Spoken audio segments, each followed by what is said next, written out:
everyone. Welcome back to the Command Your Brand show. This is just going to be an amazing episode. I'm really liking this episode because we have a very, very special guest speaker who I always love for some reason. I've never figured it out how I like this person, but just this person is an absolute amazing person. I've known her for so many years. She probably knew me as a child. It's kind of really funny.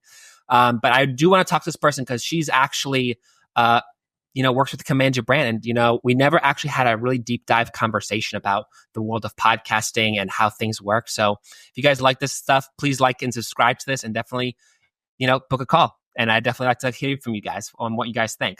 So this is actually our special edition employees episode where we're going to sit front and center with our favorite employees and who we are and what we do. And I'd love to just talk to her because she's an amazing mother who I've watched over the years become just a absolute badass, excuse my French, but she just loves to do things and just loves to have 3 kids of all people. And I just love moms who just know and how to run their own businesses. So I'd like to introduce you guys to Brielle Slate. So Brielle, thanks for joining the show.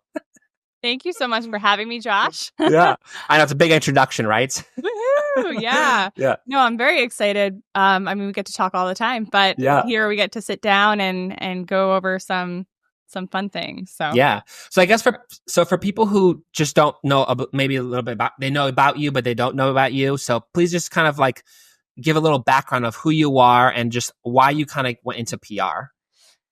Yeah, so my name is Brielle Slate. Mm-hmm. I am the other half of Jeremy Ryan Slate, the person usually behind the scenes, not in front of the mic. Mm-hmm.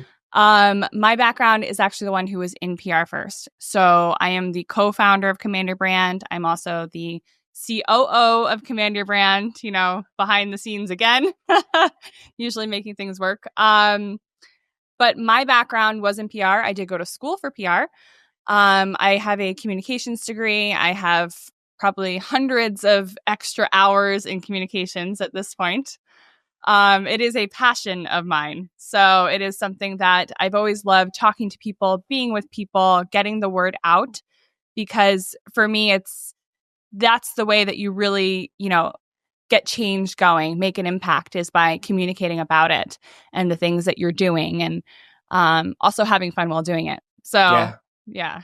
That's so cool. And I think what I appreciate most is when, you have a mom who just has 3 kids, but also runs a business on the side. And it's like, for me, I'm like, I can see where it's a little tough to run 3 kids, but also have a business of your own. And I guess for people who listen, obviously, as you know, they're all business owners or they're CEOs or they want to be those, but they're like, oh my God, I have like several kids, or I'm a mom, or I'm whatever, and how do you handle those things? Baby steps and lots of coordination. I'm in business with my husband. So for me, that's always been a big thing. Like, we work really well together. Like, we are so in step with each other that, I don't even have to say what I need help with, whether it's for the business, for the kids. The kids are, only part of it. We also have, for people that don't know, we have a pig, we have dogs, we have a cat, we have chickens, we we have a big property where we take care of lots of, stuff and, land. So for me, it's like the kids are a part of it. They're a part of life.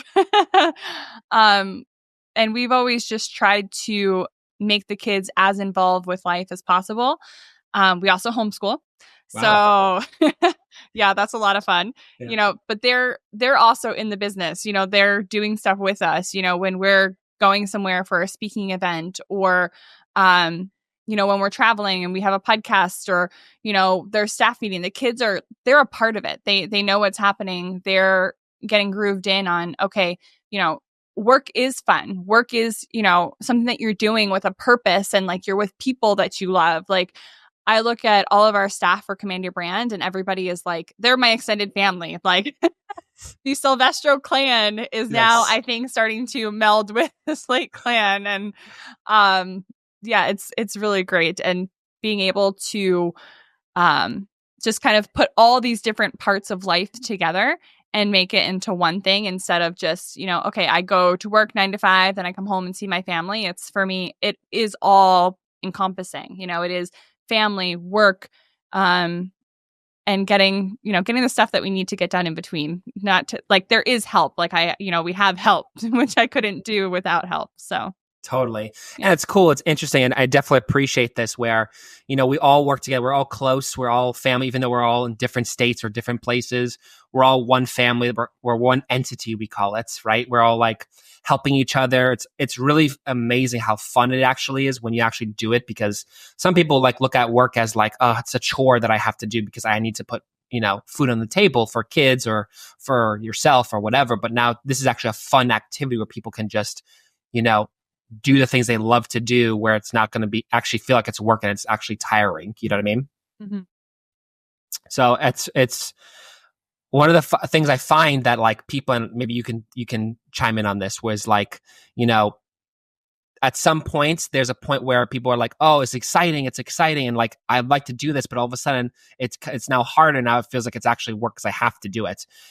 How do you, as a wife of the CEO, but also you run a lot of the part of the company, how do you continually make it fun? If that makes sense.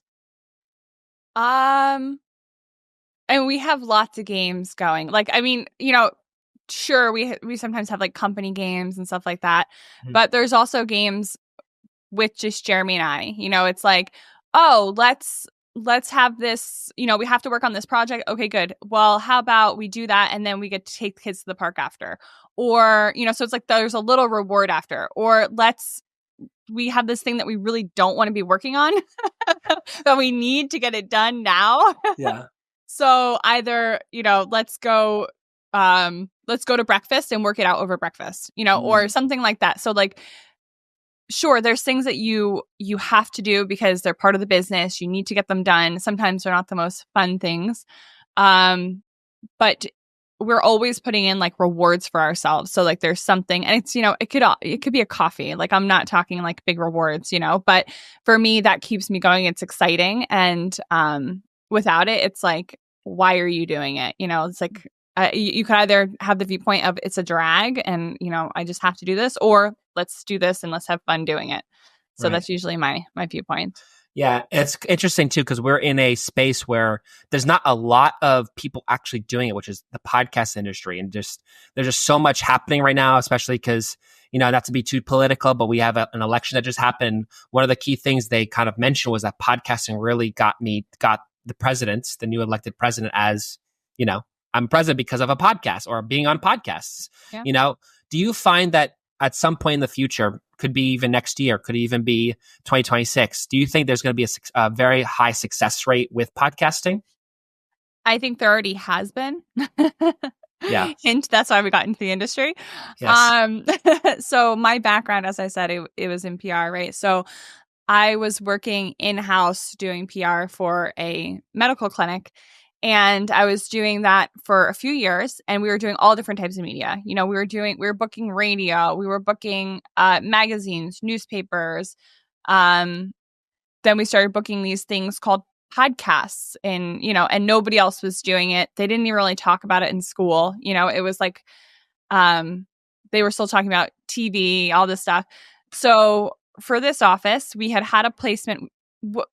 So there's two things to this. So first off, when you're a local brick and mortar business, the local newspapers still do really good. Like that's still really good PR.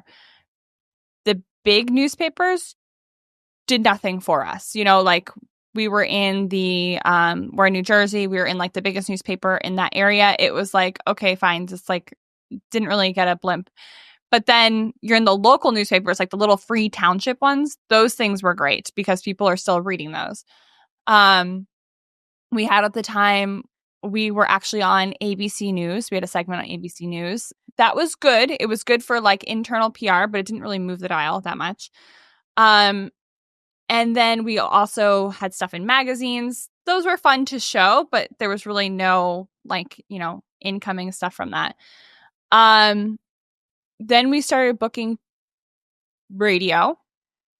It was, nobody was really listening in the area. It wasn't that big of a thing for us. Then we started booking podcasts. And when we had started booking some podcasts, there was like a trade show that some of the team was out at.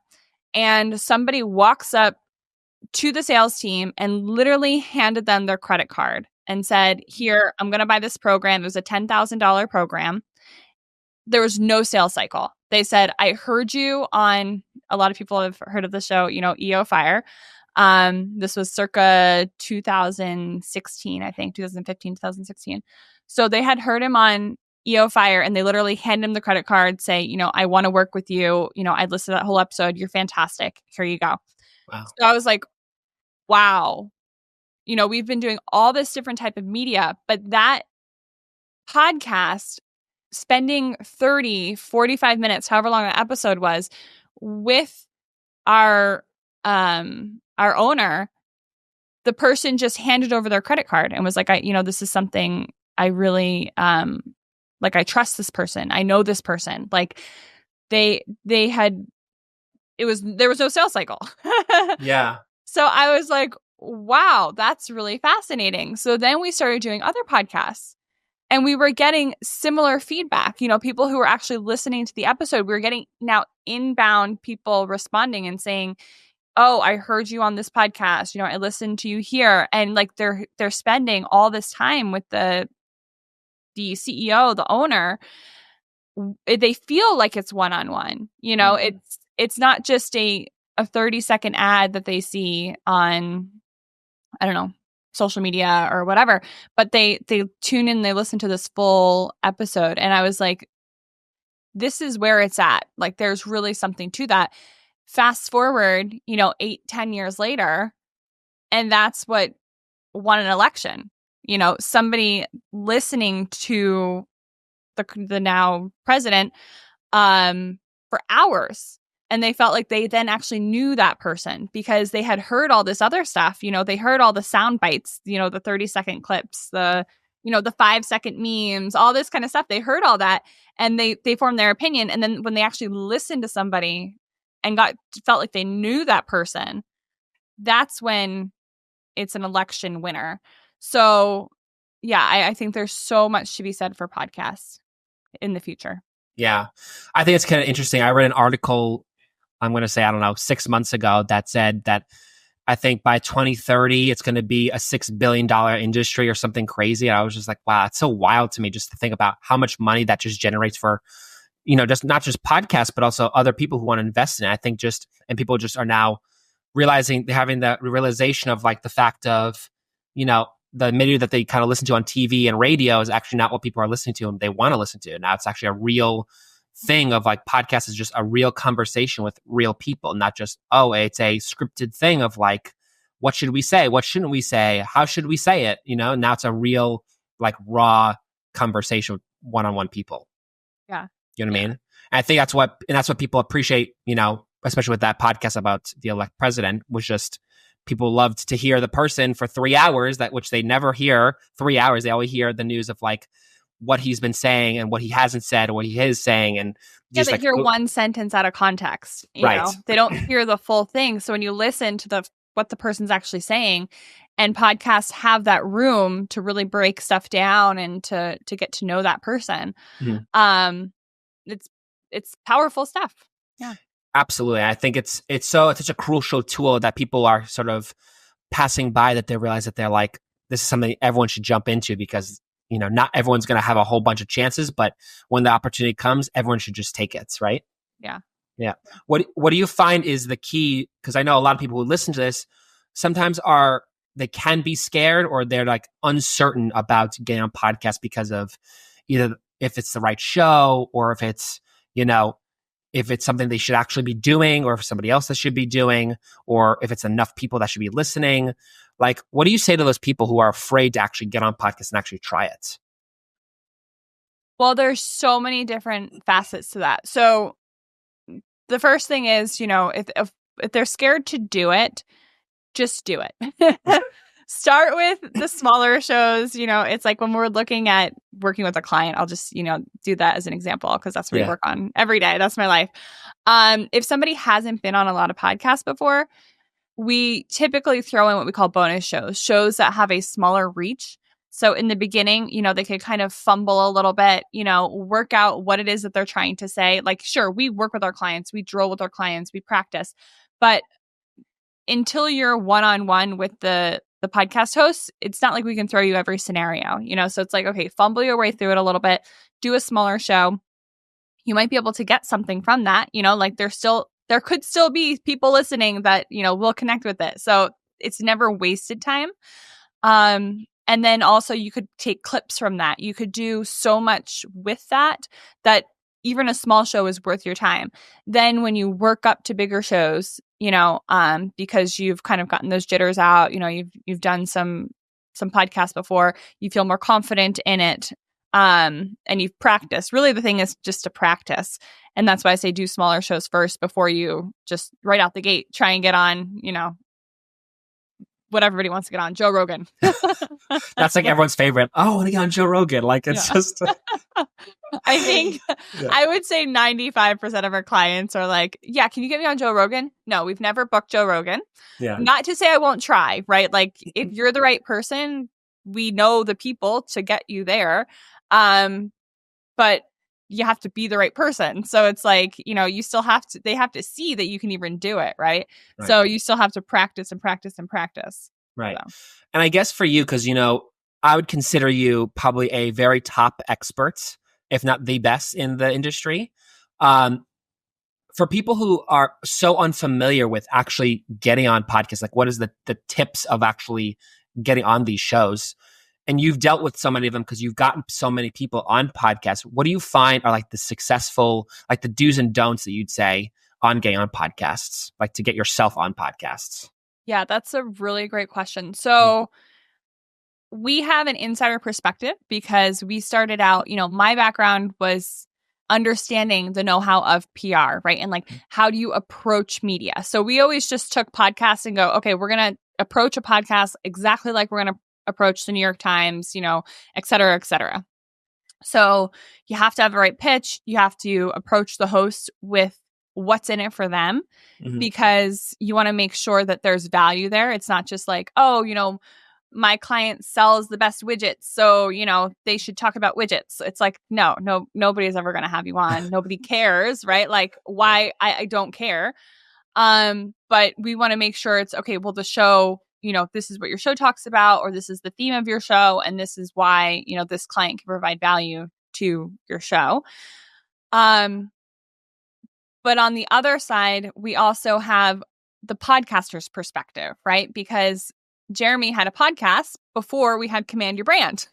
Right. So we were getting pitched by other people and I'm like, why are they saying that? Why are they doing that? Like, so we have both sides of it, how you're supposed to be approaching media and then also what it is that a podcaster wants or doesn't want. Right.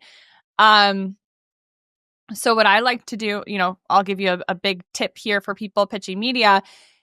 You want to make sure that you're not making them go have to find anything, right? Like if I'm approaching you, you better be providing me with, everything that I need in order to make a decision. Why it is that you're approaching me. What is it going to be? What are we going to be talking about on the show? Why is this person relevant? Like what makes them have the authority to even be talking about this topic or, these subjects or whatever it is that they want to cover. Yeah. And why is it that my audience should care about what they have to say? Because without that and like the kind of painting that full picture of what this person has to offer, it's just like next. Like I'm getting so many other pitches next. Right.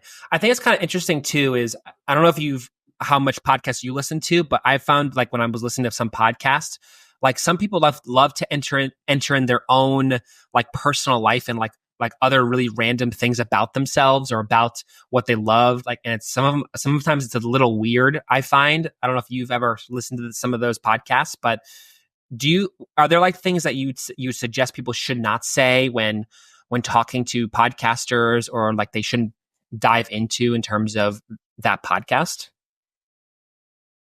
So that's a really good question because there's two sides to that. There's this whole authenticity thing that's, been played out a lot over the past few years. Like, talk about your your most humbling experience, talk about when you, I don't know, were starving, living in a car, blah, blah, blah. Like, I definitely like a hero story, but sometimes it's like, they don't need to know all that. It's a little bit much, like, so there's definitely two sides to that. Like, that's definitely, like, it could be successful if that's also what you're trying to accomplish. Like, if you're trying to connect with those types of people. If you're like, so if I think like if you're in a coaching industry, stuff like that, yes, because those people, if you're listening to like something where somebody's going to want to coach, that might ring true for them, right? So maybe you can get those types of people. If you're listening, like if your audience is like I don't know, we also work in like tech industries or, but I don't think that that's something that's really going to connect with them. You know what I mean? So it definitely depends on who is your audience that you're trying to connect with. And do you think that that's going to have them reach out to you? Because it could either be something good or it could be something that could, I think, stop somebody from reaching out to you. Not to say don't be real, always be real, but this whole like authenticity, like give me your darkest hour and air your darkest hour. I don't know if that's really necessary. I think I personally like to keep it lighter, Right. I like to inspire.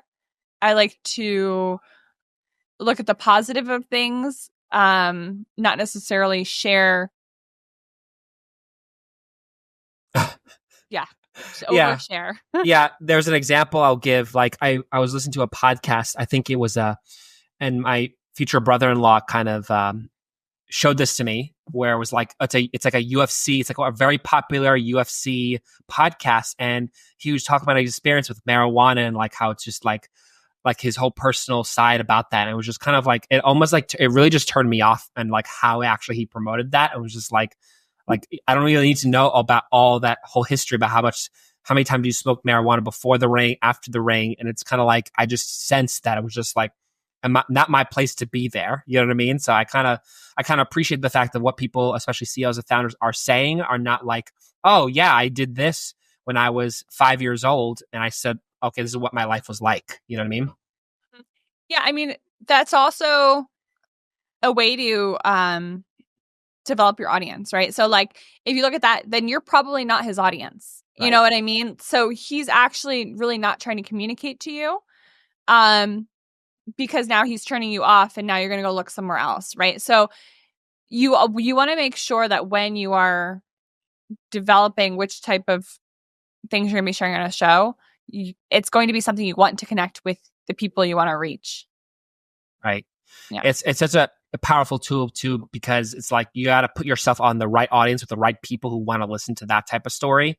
You know what I mean? Like I find when you put yourself on some random other show that doesn't have the correct audience, it's sort of a little hard to kind of really connect with what you're trying to do and the product you're trying to sell to those type of people. So I sort of appreciate that in terms of what audience is the right one for me. And I think too, like people don't actually know who their audience is sometimes. Like when they're on a show or they're promoting sometimes, they really don't know who they're promoting to sometimes. I don't know if you've ever encountered that, because I know certainly with clients when we've had them on, they're sort of like, oh yeah, this is who I'm like, but maybe they actually work well with other things, which I'm sure you've had experience with the getting on podcasts. It's like maybe there isn't a certain podcast that isn't the greatest for them, but they really wanted it, but they work well in some other area. You know what I mean?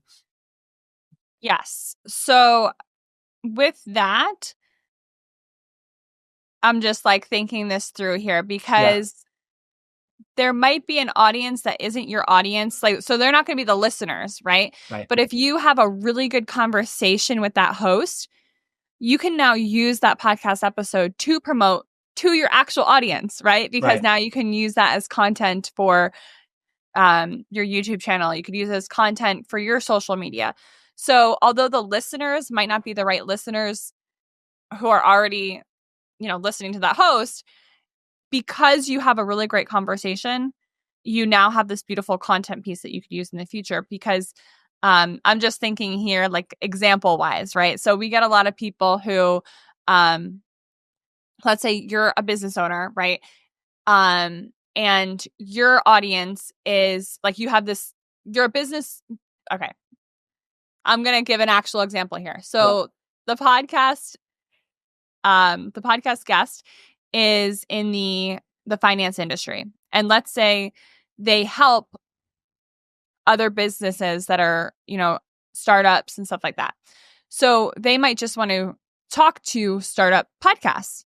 Yes, that's definitely one avenue that you can go down and, just talk to your audience. But that audience might not know, and that host might not know what to ask you. Why, like, what types of things that you have to offer, right? Whereas if you went on a podcast that was about, like, let's say finance, and you talk to other financial experts, they're going to ask you the right questions. You're going to have actually more understanding with the financial hosts.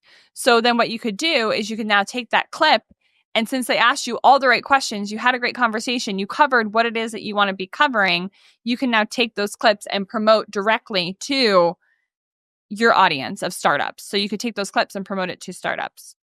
So there's, two ways to do it. Right.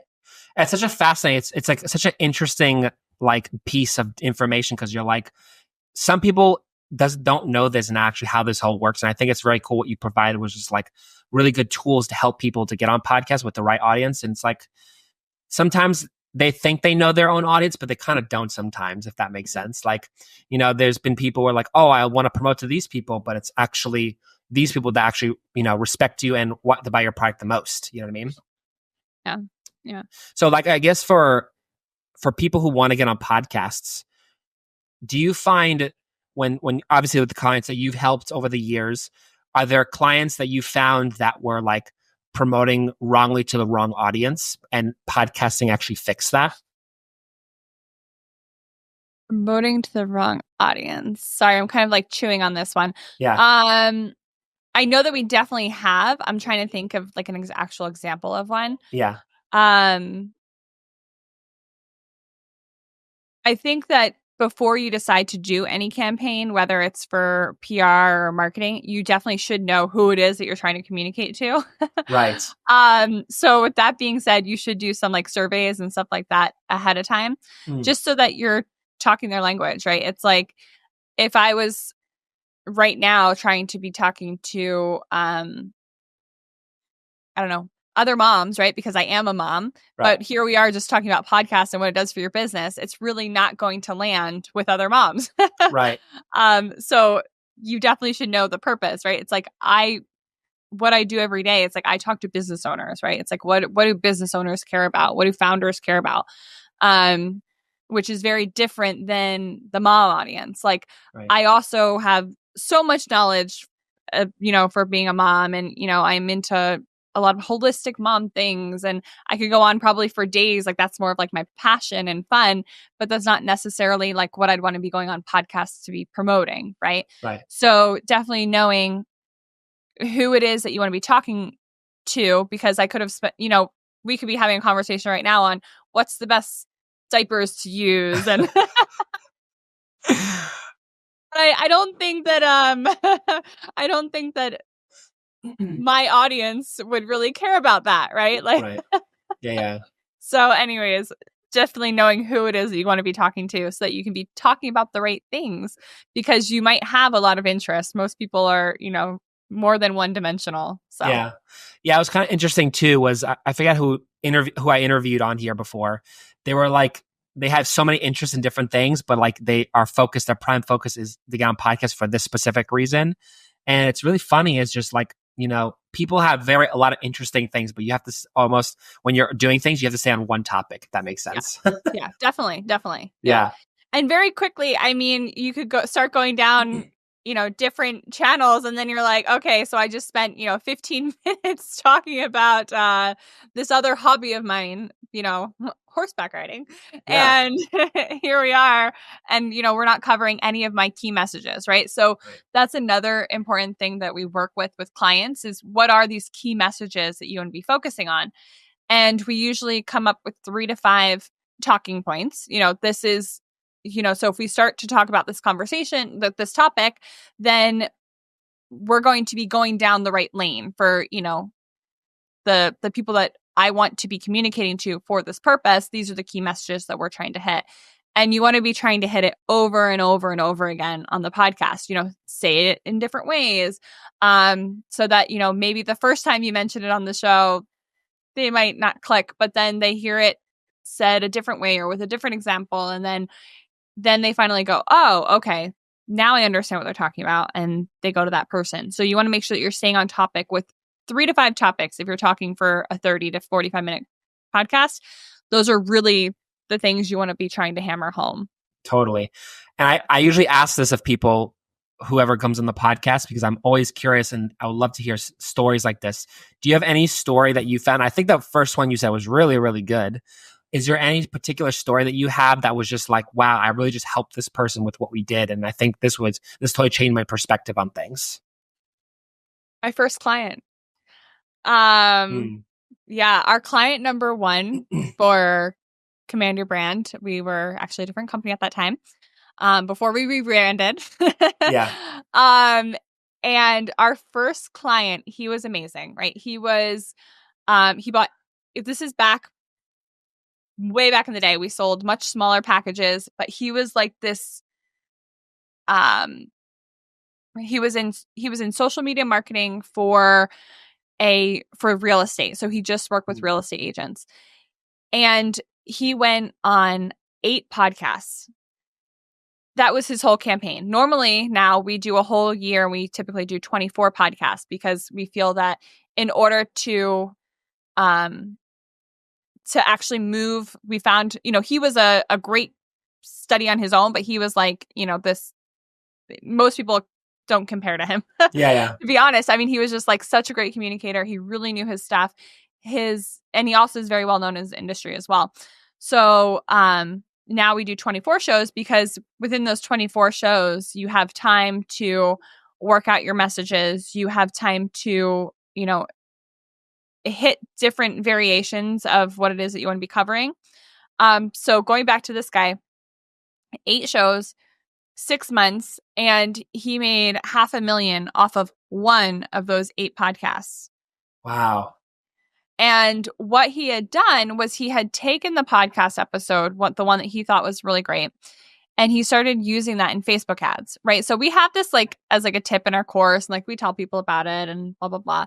And the people that actually do it, that's when you take your PR, you take this piece, and then you're now, we call it the jet fuel, right? You're taking this podcast episode, which is you recorded at one point, and now you're putting the fuel behind it to get more eyeballs on it.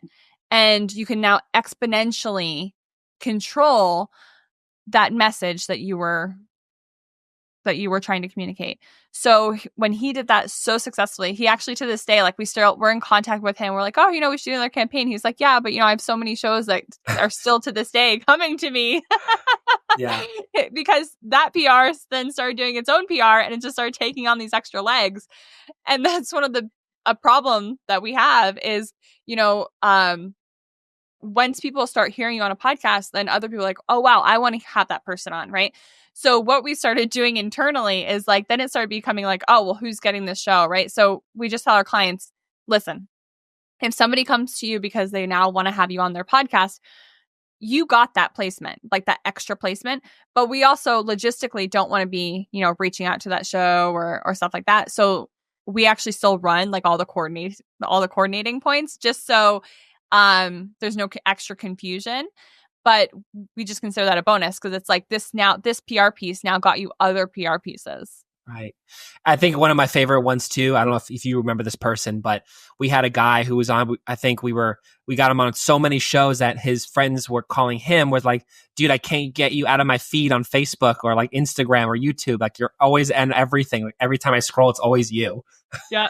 Yeah. Yeah. I love it. I love it. And that's like, for me, it's like, okay, whew, we did it. Not just we did it, like we got them the right placement, but also now the client is using that for marketing. Like run with it. Please continue to run with it. Right. No, it's such a powerful tool, and people I think underestimate what can be done with it, because it's just like you have so much content that can be used for, and just even just yourself as being known out there to thousands, if not hundreds of thousands of people. And it's like such a big market for people to kind of really get their feet wet and people to know who you are as a person, as a CEO, and what you're doing. And I think that message is so important for people. Yeah. Yeah. Perfect. All right, good. I know we're coming a little close to the end here, but I do want to close off here because, this is my favorite part, because I do want people to connect with us and what we do. And I think it's so valuable how getting on podcasts is just a very huge thing. Where can people reach out to kind of get to know you and just know a little bit about yourself and maybe learn about your 3 kids? Well, if they want to connect with me personally, definitely follow me on Instagram. It's at Brielle Slate. We have a lot of fun stuff. We're a fun family. We love to travel the world, do things with our kids, incorporate them with our crazy fun life. Yeah. They are wild. I do remember that. Completely feral, but wonderful. So definitely connect with me there. And if you're interested in learning more about what podcasts can do for like you and your business, or you're just having these questions about it, the best place to find out more about that, I would say, would be our masterclass. Mm-hmm. Because that really, it's like 45 minutes where you get to hear all about it. And we do share some of these really, really good insider tips that, we've had clients that have done such great things with their appearances. And we try to just make that, the more that you share it, the more that the bigger you get, then we're doing our job well, right? So for people that are interested in that, it's just commandyourbrand.com/masterclass. And that's really, I think, the best way to just get started and understand more about what we do and how it could potentially help like you, your business, or, we also work with a lot of nonprofits or organizations. We've also worked with a lot of films and books and children's books. I mean, you name it, the industries that we've worked in, it's pretty fascinating. Awesome. That's great. Thank you so much for joining. I really appreciate it. I know your busy schedule with 3 kids and, running the company. I really appreciate the time you kind of given me, but also people who are listening, because, everyone kind of is curious about what you do because you're in the back there. So we kind of wonder what you do there. So I really appreciate the time. Yes. Obviously, of course, I really appreciate the time you kind of given us to kind of ask a lot of questions about podcasting and how it all works. Because I think a lot of us, some think we know it, but sometimes we want a little more information about it. So I really appreciate the time you kind of given us with that. And I thank everyone here for listening to this podcast episode. If you guys like this stuff, please like and subscribe this. Definitely helps a lot the channel. And also, if you guys like more of this stuff, please let us know and definitely book a call with us and find out more about what Command Your Brand can help you with. All right.